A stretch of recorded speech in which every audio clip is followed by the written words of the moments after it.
For some, sex leads to sainthood. For others, it is the road to hell.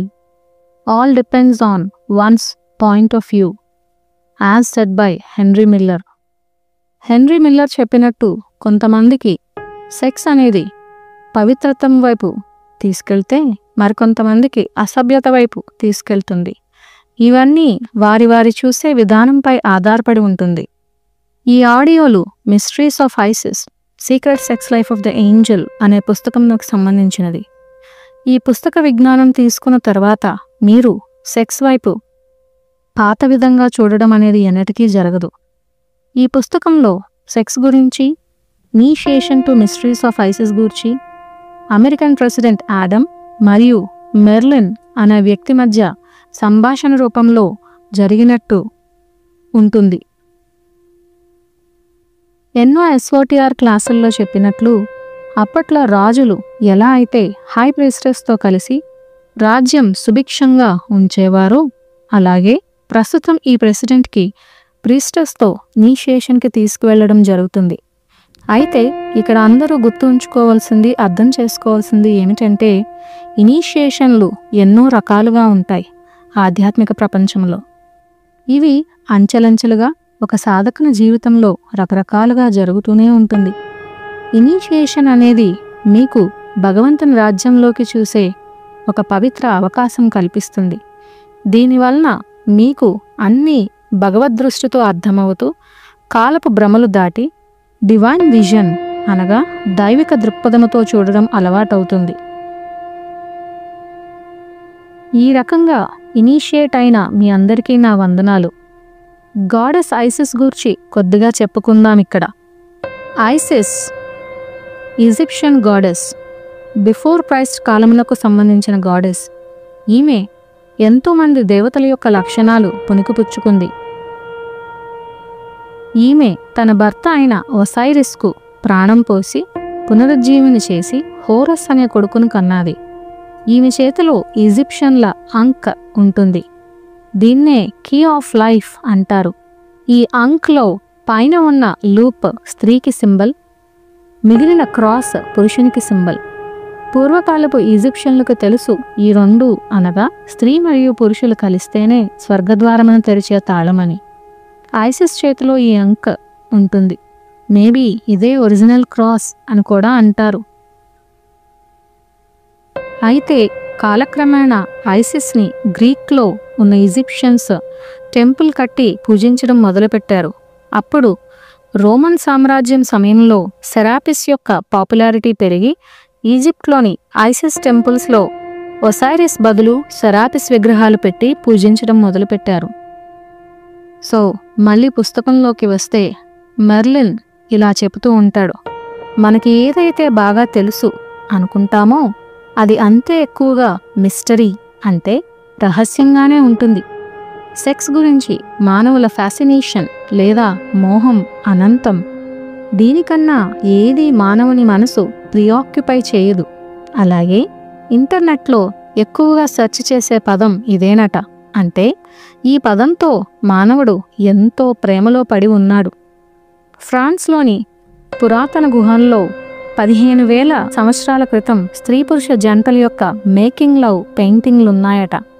మరి అంత పురాతన కాలం నుంచే ఇటువంటి చిత్రణలు ఎందుకున్నాయంటావు అని ఆడమ్ని అడిగాడు. అదే ప్రశ్న మిమ్మల్ని అడిగితే మీకు ఏ సమాధానం తడుతుందో ఆలోచించండి. మరికొద్దిసేపు అయిన తర్వాత ఆడమ్ మెర్లిన్ని అడుగుతాడు, మరి నన్ను ఇనీషియేషన్కి ఎప్పుడు తీసుకెళ్తావు అని. మెర్లిన్ ఈ విధంగా సమాధానమిస్తాడు, నువ్వు సెక్స్ పట్ల నీ నమ్మకాల వ్యవస్థని పరీక్షించుకోనంతకాలం ఇనీషియేషన్కి సిద్ధంగా లేనట్లే. నిన్ను నువ్వు సెక్సువలీ లిబరేటెడ్ అనుకుంటున్నావా? కుట్టాలి అనే స్వభావం కల తేలు నుండి ఆధ్యాత్మికంగా ఎదగాలి అనే స్వభావం కల డేగలాగా మారినప్పుడే నువ్వు ఇనీషియేషన్కి సిద్ధం అవుతావు. సో మీరందరూ కూడా ఫీనిక్స్ ఈగిల్గా మారాలి అని కోరుకు. As the caterpillar chooses the fairest leaves to lay her eggs on, so the priest lays his curse on the fairest joys, as said by William Blake. William Blake చెప్పినట్టు ఒక గొంగళి బుర్కు గూడు కట్టుకోవడానికి ఒక మంచి ఆకును ఎంచుకున్నట్టు ఒక పూజారి మంచి ఆనందమును శపించగలడు. మెర్లిన్ ఈ విధంగా చెప్పడం కంటిన్యూ చేశాడు. సెక్స్కి సంబంధించిన చరిత్ర అంతా అజ్ఞానం మరియు అణగదొక్కబడమే ఉన్నది. ఉదాహరణకు హస్తప్రయోగం అనేది ప్రాథమిక లైంగిక చర్య. దీనిని 19వ శతాబ్దంలో ఒక వ్యాధిగా పరిగణించేవారు. మానసిక రోగమునకు మూలంగా కూడా గుర్తించేవారు. అయితే ఈరోజు తల్లి గర్భంలో ఉన్న మగ శిశువు సహజ సిద్ధంగా హస్తప్రయోగం చేస్తూ ఉంటాడని అల్ట్రాసౌండ్ చిత్రాల ద్వారా కనిపెట్టబడడం జరిగింది. మరి ఇది ప్రకృతి సహజ చర్యే కదా. అయితే మనం ప్రస్తుతం సెక్స్లో మునిగిపోయి నిమగ్నమైపోయి ఉన్న సంఘంలో బతుకుతున్నాము. మనం ఫ్రీగా సెక్స్ని ఎక్స్ప్రెస్ చేసుకునే సంఘంలో ఉన్నాం. కానీ దీని అర్థం మనం సెక్స్ పరంగా విముక్తులమయ్యామని కాదు. ఆడమ్ చాలా గందరగోళంకు గురయ్యాడు. మెర్లిన్ తన సంభాషణ ఇలా కొనసాగించాడు. ఎవరినైనా అతి దారుణంగా తిట్టాలి అంటే ఫక్ అనే పదం వాడతారు. ఆ పదం అర్థం సెక్సువల్ ఇంటర్కోర్స్ అనే కదా. అలాగే అందరికీ సెక్స్కి సంబంధించిన జోకులంటే చాలా ఇష్టం. మరి వాటిని డర్టీ అని అంటారు. టీవీలలో సినిమాలలో బీప్ సౌండ్స్ ఇస్తారు ఈ డర్టీ పదాలకి. ఎందుకంటే ఆ పదాలన్నీ సెక్స్కి సంబంధించినవి కాబట్టి. అంటే దానర్థం సెక్స్ అంటే చెత్త, డర్టీ అనే కదా మనుషుల అభిప్రాయం. నిజంగా మనం సెక్సువల్లీ లిబరేటెడ్ అయితే సెక్స్కి సంబంధించిన ఇవన్నీ డర్టీగా, చెత్తగా ఎందుకు కన్సిడర్ చేస్తాము? అందుకే మనందరం వీటి గురించి చాలా డీప్ రూటెడ్గా అవమానంగా భావిస్తాం. అంటే మీ దృష్టిలో ఇవన్నీ చెత్త పదాలు, చెత్త పుస్తకాలు, చెత్త జోకులు మరియు చెత్త పిక్చర్లుగా అనిపిస్తే మానవుల మధ్య ఉన్నది ప్రేమ కాదు, మానవులందరూ రోత కలిగించే పనిలో ఉన్నట్టు. మన టీవీలలో సినిమాలలో తుపాకులు కత్తులు పట్టుకుని స్వదేశభక్తితో యుద్ధానికి వెళ్లడాన్ని గొప్పగా చూపిస్తారు. అవతలి వాళ్ళను చంపడం వీరత్వంగా చూపిస్తారు. వీటన్నిటి ద్వారా ఇలా చంపడం అనేది మనం ఒప్పుకుంటున్నట్టు భావితరాలకి చూపిస్తున్నాం. అదే మన శరీరం యొక్క సృష్టికి కారణమైన జననాంగాలు చూపించడం అంటే అది అతి దారుణం, అతి హేయం. అంటే మనం మన భావితరాలకి లైంగిక అవయవ లక్షణాల గురించి, లైంగికత గూర్చి, భౌతికంగా ఒకరినొకరు ప్రేమించుకోవడం ఎలా అనేది చెప్పదలుచుకోవటం లేదు.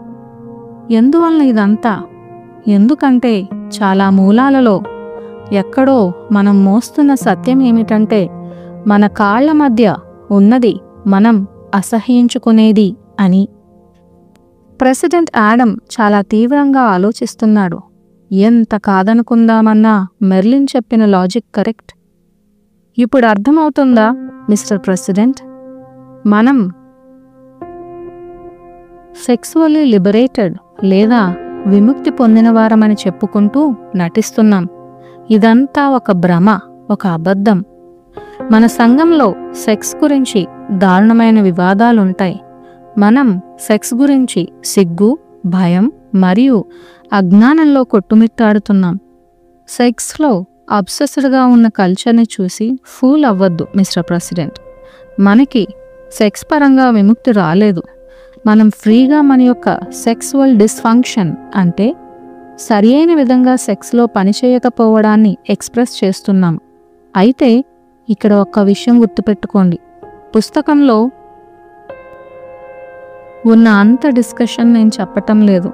ఏది అవసరం అనిపిస్తే అదే చెప్తున్నాను. మరికొంత డిస్కషన్ తర్వాత మెర్లిన్ ఆడమ్కి ఒక జోక్ చెప్పడం మొదలుపెట్టాడు.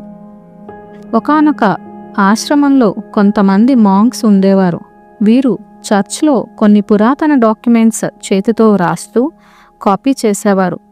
అయితే శతాబ్దాలు తరబడి కాపీ చేసిన ప్రతులను చూసి కొత్త కాపీని తయారు చేసేవారు. అంటే ఒరిజినల్ డాక్యుమెంట్ని చూసి కాపీ చేసేవారు కాదన్నమాట. కొన్ని తరాల తర్వాత ఒక మాంక్ తన ఆశ్రమ గురువుగారిని అడిగాడు, అసలు ఒరిజినల్ డాక్యుమెంట్ కాపీ చేస్తే కరెక్ట్ కదా అని.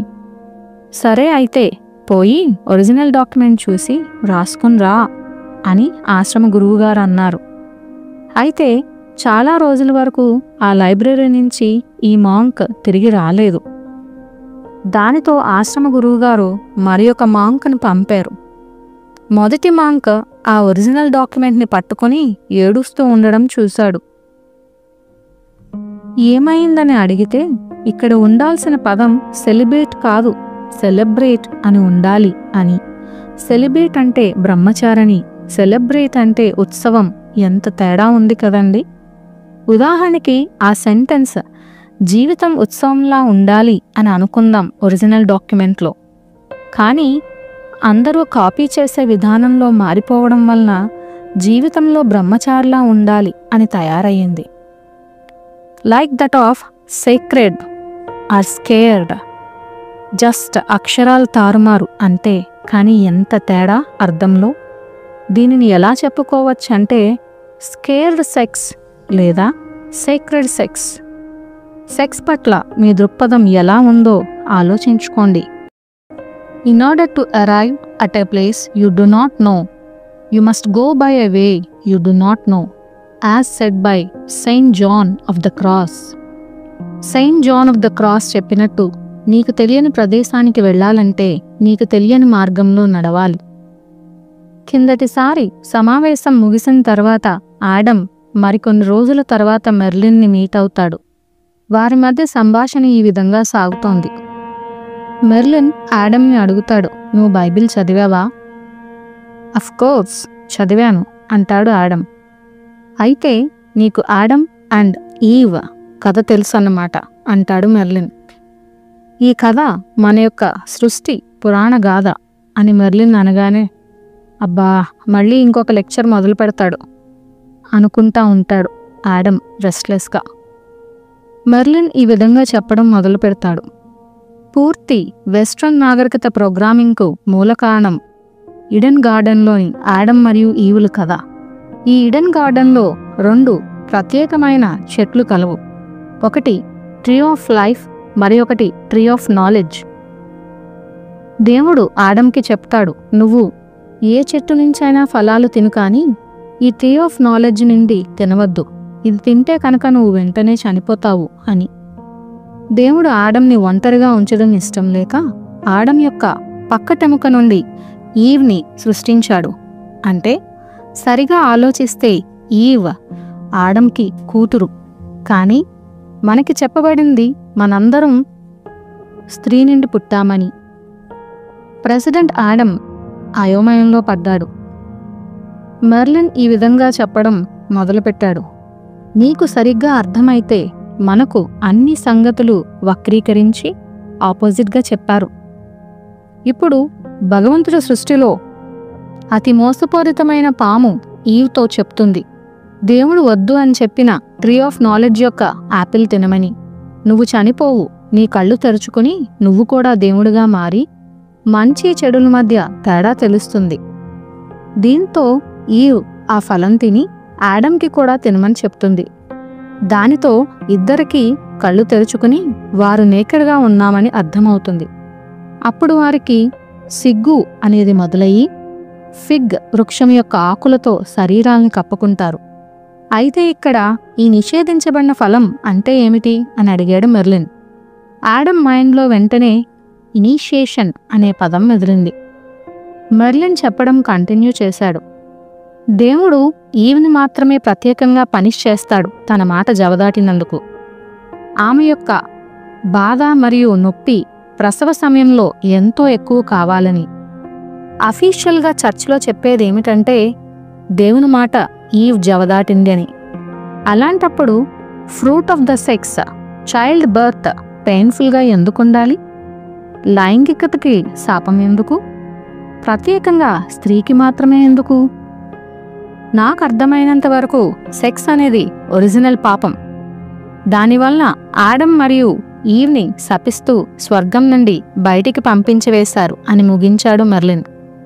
అమ్మయ్యా, లెక్చర్ అయిపోయింది అనుకున్నాడు ఆడమ్. మరికొంతసేపు ఉంది మెర్లిన్ అడుగుతాడు, మిస్టర్ ప్రెసిడెంట్, ఇందులో రహస్యంగా ఉన్న సందేశం ఏంటి అని. ఆడమ్ చికాకుగా ఆడవారి మాట వినవద్దు అంటాడు. మెర్లిన్ అంటాడు, ఇంతకన్నా బెటర్ ఆన్సర్ చెప్పగలవు నువ్వు అని. అప్పుడు సర్దుకుని ఆడమ్ అంటాడు, ఒక నిషేధించబడినది అంటే అది అందరికీ కావాలని ఉంటుంది.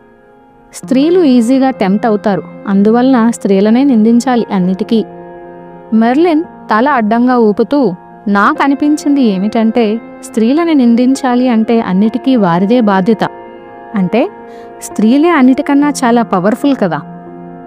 ఆడమ్ అసంతృప్తితో అనుకుంటున్నాను అని నెమ్మదిగా అంటాడు. అయితే అసలైన సందేశం ఏమిటి అంటే, ఆడమ్ మరియు ఈవ్లు ఎందుకు స్వర్గం నుంచి బహిష్కరించబడ్డారంటే వాళ్ళు చేసిన మొట్టమొదటి పాపం సెక్సువల్ షేమ్, నేకెడ్గా ఉన్నారని గుర్తించడం. అక్కడ నుంచే క్రిస్టియానిటీలోని సెక్స్ గురించి దృక్పథం ఏర్పడడం మొదలైంది. నేకెడ్గా ఉండడం పాపం, పీనిస్ ఎరెక్షన్ పాపం. ఎంత పాపం అంటే జీసస్ తర్వాత కొన్ని వందల ఏళ్ల తర్వాత అగస్టైన్ అనే అతను తన భౌతిక శరీరంలో ప్రకృతి సహజంగా జరిగే పీనిస్ ఎరెక్షన్ భగవంతుని మోసం చేయడం అని అనుకుంటూ ఉంటాడు. అతని యొక్క స్త్రీ వ్యామోహం అతని కంట్రోల్లో ఉండటం లేదని, శరీరంను దుష్టశక్తికి సంబంధించిన మాంసంగా భావించేవాడు. సెక్స్ అంటే సిగ్గుపడాల్సిన విషయం మాత్రమే కాదు, మొదటి పాపం, చెడ్డ విషయం, అంతేకాదు దెయ్యాలు చేసే పని అనే అవగాహనలో ఉంటాడు అగస్టైన్. 1000 సంవత్సరాల ముందుకెళితే ఈ మొదటి పాపం ఎంత చేదు ఫలాలను ఇచ్చిందంటే, క్రిస్టియన్ మాంక్లు సెక్స్ యొక్క వ్యామోహం నుంచి తప్పించుకోవడానికి కాస్ట్రేషన్ అనగా టెస్టికల్స్ తీయించేసుకునేవారు అని అంటూ మెర్లిన్ ఆగాడు. షాకింగ్గా ఉంది కదండి. ఆడమ్ అడుగుతున్నాడు, ఇదంతా నిజమా అని. మెర్లిన్ చెప్పడం మొదలుపెట్టాడు, ఇలా చేసుకున్న మాంకులకి మనకి పెద్ద తేడా లేదు. ఆడమ్ వెంటనే అడ్డు తగులుతూ, నువ్వు చాలా దూరం వెళ్తున్నట్టు అనిపించడం లేదు అన్నాడు. మెర్లిన్ డిబేట్ని ఎంజాయ్ చేస్తూ మాట్లాడటం మొదలుపెట్టాడు. ఒకరినొకరు చంపుకోవడం గొప్పగా చెబుతాం కానీ ఇద్దరు మనుషులు ప్రేమించుకోవడాన్ని సెన్సార్ చేస్తాం మనం. సెక్స్ అంటే అసలు వాళ్ళు చూడకూడదని పిల్లలకి చెప్తూ ఉంటాం. నేకెడ్ బాడీ, దాని యొక్క ప్లెజరు అనేది అతిపెద్దమైన నిషేధాలని అంటాం. అదే చంపుకోవడం అయితే టీవీలో చూపిస్తాం ఓపెన్గా. వీడియో గేమ్స్లో, మొబైల్ గేమ్స్లో ఆడుకోవడం కూడా నేర్పిస్తాం. మళ్ళీ సంఘంలో రేప్లు, హత్యలు ఎందుకు ఎక్కువగా ఉన్నాయి, ఎక్కడా ప్రేమ అనేది లేదు అని ఆశ్చర్యపోతూ ఉంటాం. మనం ఒక పిచ్చి సంఘంలో ఉన్నాం. మెర్లిన్ ప్రకటన చేస్తున్నట్టుగా అన్నాడు, విశ్వం అంటే సెక్స్. నీవు సెక్స్ని ఎప్పుడు ఎక్స్పీరియన్స్ పొందలేదు. అదే అనుభవం అయితే నీకు అర్థమవుతుంది. సెక్సువల్ ఎనర్జీవే అతి చిన్న పరమాణువు నుండి అతిపెద్ద గెలక్సీ వరకు పరిభ్రమణలో ఉంచుతుందని. సెక్స్ అనేది విశ్వ జీవశక్తికి మరి ఒక పేరని. చరిత్రలో చూపించబడింది ఏమిటంటే, ఎప్పుడైతే సెక్స్ని కంట్రోల్ చేస్తారో అప్పుడు మనల్ని మనం అంగవైకల్యులుగా చేసుకుంటున్నట్టే. అప్పుడు ఆడమ్కి అర్థమవుతుంది మెర్లిన్తో వాదించనవసరం లేదని. మన కల్చర్ ఏం చెప్తుందంటే, మన అత్యద్భుతమైన సంతోషమైన సెక్స్ని అతిపెద్ద పాపమని. ఎంత వెర్రితనం కదా. ఇదంతా మనల్ని కంట్రోల్ చేయడానికి. దో షల్ నాట్ ఆనర్ దై డివైన్ సెక్సువాలిటీ. నీవు నీ యొక్క డివైన్ సెక్సువాలిటీని గౌరవించకుండా ఉన్నప్పుడు నీకు నీ దైవత్వానికి ప్రవేశం లేదు. అప్పుడు నువ్వు భూమి మీద ఉన్న చర్చ్ లేదా గవర్నమెంట్ లేదా ఇంకా కరెక్ట్గా చెప్పాలంటే చీకటి జీవుల కంట్రోల్లో ఉంటావు. భగవంతుని వరమైన సెక్స్ని దెయ్యాల యొక్క పనిగా చిత్రీకరించి ప్రజలని వెర్రివారుగా చేయడం ఎంత దారుణం అని చెప్పి మెర్లిన్ ఆగుతాడు. అప్పుడు ఆడమ్ మెర్లిన్ యొక్క లాజిక్కి, వాస్తవ దృక్పథమునకు అవాక్కవుతాడు.